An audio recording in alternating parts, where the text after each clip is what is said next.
There are 6 basic types of magic in this world. And, to those chosen from select families, there are 2 more unique types of magic. One harnesses divine power and can bring about miracles. This is known as holy magic. But where there's light, there must be darkness. The second magic is fueled by sins and evil deeds and brings about utter destruction. This is known as dark magic. And so, our story begins in a big and beautiful household, where a young girl named Tina sits in her room reading a book. A maid walks into the room with her food, crashes the tray on the table, and hurriedly walks away. Feeling sad, Tina remarks that no one called for her today, and then she recalls how the whole family once ate together. Amid her thoughts, she realizes that the maid didn't bring water for her, so she decides to go fetch it herself. As she walks quietly through the hallway, another lady stops her and begins raining insults. This lady turns out to be her sister, Elsa. Surprised, Tina calls her name but she quickly interrupts, saying that she has no right to call her sister. In addition, she says that despite being from the noble Valia lineage, Tina can't manifest any magical power at all. We learn that those with awakened magical powers have a sigil etched into the back of their hand, and this awakening usually happens before the age of 12. But at age 16, Tina still hasn't shown any magical aptitude. Now, she endures a life of being called useless.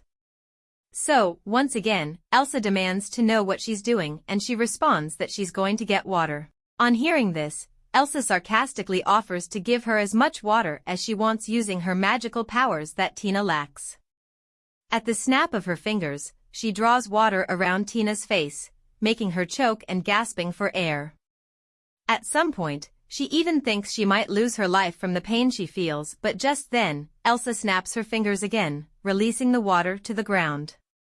Tina falls to the ground, coughing and trying to catch her breath, when Elsa steps forward, insisting she thanks her for sparing her life. The shock on Tina's face is palpable as she watches her sister trying to wield more magic before she storms off angrily. Still on the floor, she wonders why she's the only one without magical powers. For years ago, when her father found out that she didn't possess magic, he was so upset that he proclaimed Elsa his only daughter. Since then, she has been lonely. As she returns to her room, wiping off the water from her body, she suddenly notices a magic sigil. She stands, her face brimming with excitement. Finally, she has one too. She rushes out of the room to show her parents, thinking they'll be pleased and her sister will no longer call her useless. She thinks that with this sigil, she can finally go back to when everyone was nice to her.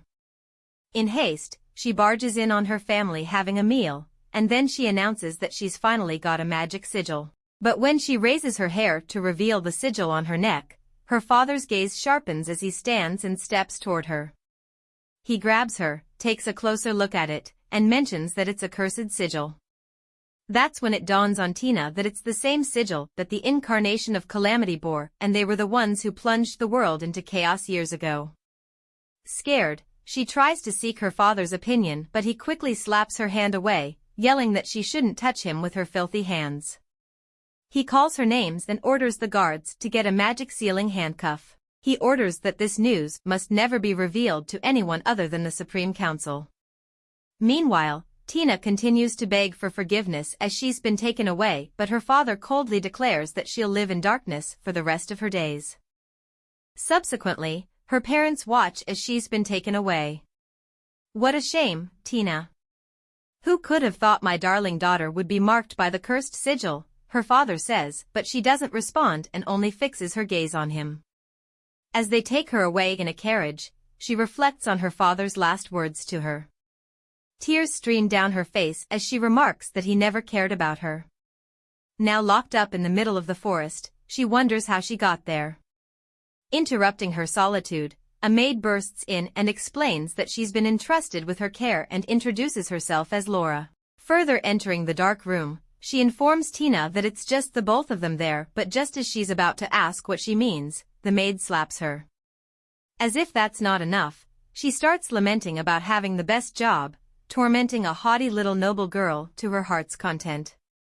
Shocked, Tina asks why, and she replies that it's because she has to take care of a useless girl like her, and this is the least she deserves.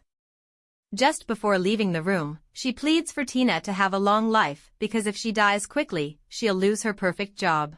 Now alone, Tina lies on the floor, crying and questioning what she ever did to deserve such treatment. 1 year later, Tina is still locked up in that dark room. With no hope left, she questions if there's any reason to continue living. Suddenly, she hears a squeaky sound and then a mouse enters from the little window. She begins feeding it some crumbs of bread, and just then, Laura enters, holding a bucket. On seeing her, Tina quickly shoves the mouse behind her to prevent Laura from seeing it. Laura begins teasing her with water, but all the while, Tina inwardly prays for her not to notice the mouse. But then, the mouse makes a sound that draws her attention. She turns and asks Tina what she's hiding, but she immediately denies it. Not convinced, she steps closer and pulls her up from the ground, and the mouse quickly dashes off. She heads towards it and kicks it so hard that it hits the floor. Realizing that Tina was keeping it as a pet, she laughs cruelly and asks if the mouse gave her hope, and she inwardly confirms that it was her only comfort. Just when Tina thinks she's seen it all, Laura stomps on the mouse and instantly ends its life. Angered, the sigil on her neck begins to react, and her cuffs crackle, almost as if her magical powers are coming to light. Meanwhile, in another castle, a young prince instantly senses this magical aura and calls out Tina's name. Just who could he be? Meanwhile, Tina's powers continue to manifest, even to the extent of shattering the cuffs on her hands. At the sight of this, Laura screams and passes out instantly. Then, Tina collapses to the ground with a thud. She stares at the maid and wonders if she really just did this. She reaches for the dead mouse and begins crying while apologizing for ever being born. While at it, the sigil begins to lighten up again. On the other hand, there's a carriage outside Tina's cabin. The young prince from earlier enters the cabin and sees her passed out on the floor, then he remarks that his search is finally over. He picks her up, brushes his hand against her hair, and apologizes for his tardiness. Seeing the state of the cabin, he questions what took place there and realizes that the strong magic aura he felt earlier was really an explosion of dark magic. Holding her close to himself, he assures her of her safety and vows to be by her side henceforth. He carries her outside and instructs the other knight to prepare the carriage so Tina can rest. Glaring at her filthy state, he vows to make the Valia family pay for what they've done to her. After the carriage is prepared, he takes her in and requests for a doctor, and also orders the knight to put Laura in the carriage. In another scene, a male figure sits on a throne conjuring. He wants Tina to express more hate and despise, and also curse the world that will not treat her kindly and bless her. It's almost as if he's controlling her and wants all this for his own glory. Suddenly, Tina wakes up from this strange dream, wondering where she is. Seeing her awake, the prince calls out her name in excitement, but she just stares at him, wondering who he is and how he knows her name. He stands and gently drapes his cloak over her while revealing that he's the Duke of the estate, Reiner Lawliet. He mentions being on her side and informs her that her other ally is also there with her, the mouse. Tears well up in her eyes as soon as she sees the mouse, and she can't help but ask how possible it is to still be alive. The Duke replies that he healed it and also healed her wounds. She quickly checks her body for the wounds and realizes that she's heard of something like this. The only magic in the world that can create miracles and heal anything is the holy magic, and the only family blessed with that magic is the Lawliet ducal family. At that moment, she realizes that the man standing before her is Duke Lawliet. She mentions that she's read about his family in history books. Around 100 years ago, Sid, a dark magic user from the Valia family, tried to overthrow the kingdom, and his rampage was stopped by a holy magic user from the Lawliet ducal family, the seventh head of the house, Arthur Lawliet. And now, Reiner Lawliet is the current head. With a sad look, she asks if he's going to kill her, but this question comes as a surprise to him. "Why would you think so?" he asks, and she replies that it's because she's marked by the cursed sigil. She thinks that as a holy magic user, he brought her there to assassinate her because she's awakened her dark magic, but he remarks that he has no intentions. Furthermore, he explains that the sigil is the mark of awakened dark magic, and it's most commonly known as a cursed sigil, but he doesn't consider it a curse.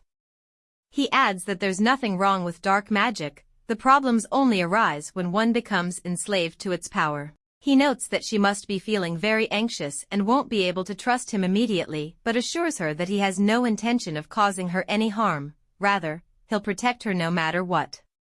Then, he proclaims himself as her ally. Still skeptical, Tina wonders why he's doing all of this. Much later, a maid arrives with a cup of hot milk for Tina, but this action brings back memories of her experience with Laura, and she immediately begins to shiver and cry. Seeing her in this state, the Duke recalls that he noticed burn marks when he was healing her, and this only makes him wonder just how badly they tortured her. So, he quickly apologizes for making her remember some unpleasant moments. Then, he urges her not to drink the milk if she doesn't want to, although he suggests she eat or drink something. He even offers to prepare some water if hot drinks are not okay for her. Thinking to herself, she wonders what he'll do to her if she refuses, so she reluctantly accepts the milk. He tries passing the cup of milk to her but notices how much her hands are shaking, so he offers to help her hold the cup steady. After a moment of reluctance and a recollection of her past, she tells him that her hands are corrupted, but he smiles in relief and insists that there's no such thing. Besides, such gentle hands like hers can't possibly be corrupted. With that being said, he requests for her hand and supports her with the cup. After drinking the warm milk, she suddenly feels comforted. So, he suggests she rest some more and instructs her on what to do if she begins to feel unwell or uncomfortable. With that out of the way, he stands and wishes her a good night before leaving the room. Now alone, Tina can't believe that someone actually wished her good night, something she hasn't heard for so long. She thinks that the Duke is a genuinely kind person. Meanwhile, outside the room, Duke Lawliet asks a guard standing by about Laura, and he informs him that she's been locked in the dungeon, and asks if they should dispose of her. The Duke declines and mentions that it's up to Tina to decide.